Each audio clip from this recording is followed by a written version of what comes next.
Ito ang problema ko lagi, itong salamin na 'to. Kasi yung mata ko talagang malabo. Alam niyo ba 350 yan, 350. So ayan, ito lagi siyang bumabagsak. 'Pag kumikilos ako bumababa siya, 'pag pinapawisan bumababa. So eto ang, may nakita ko sa TikTok eto, stopper para daw hindi siya bababa, hindi siya ano, kasi alam niyo naman kasi ang ilong ko hindi naman gano'n kataas. So ayan, check natin kung ano, may dalawang kulay yung binili ko dito sa design na 'to, ta's isang kulay din. Hindi naman kailangan ayan, ayan, try natin yung isa kung totoo nga bang hindi siya babagsak, ayan. Kasi talagang ako hirap na hirap sa salamin ko. Lagi na lang bumababa, laging nawawala ang tingin ko. So ayan, lagay natin. Maganda daw, tamang-tama daw ito sa mga katulad ko na walang ilong. Meron naman siyempre, ayan, ganyan. Pero hindi siya katulad ng iba na mataas na ano. So ayan, kailangan natin ito talaga. Ito siya.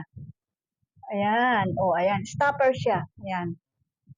Para hindi bababa ang ating mga ang salamin, para hindi bumabagsak, para para safe. Ayan. O ayan, nakalagay na. Ayan, o, dalawa yan, dalawa. O, ayan. So, lagay natin, tingnan natin. Ayan, luminaw ang tingin. O, di ba? Ayan, o. Ayan na. Kahit magaganyan tayo, wala na. Safe na, safe na. Ayan siya, o. Nandito siya. Hmm. Ayan. O, di ba? Kita nyo? Meron siyang ganyan dito.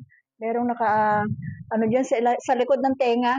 O, ayan. Okay na. Ang lino ng tingin ko sa inyo. O, ayan. Ayan na sa aking yellow basket ang ano niya. Nilagay ko na.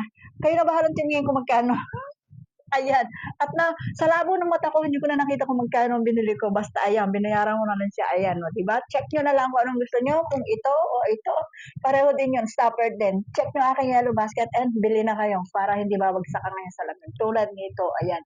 Mm, mm, mm.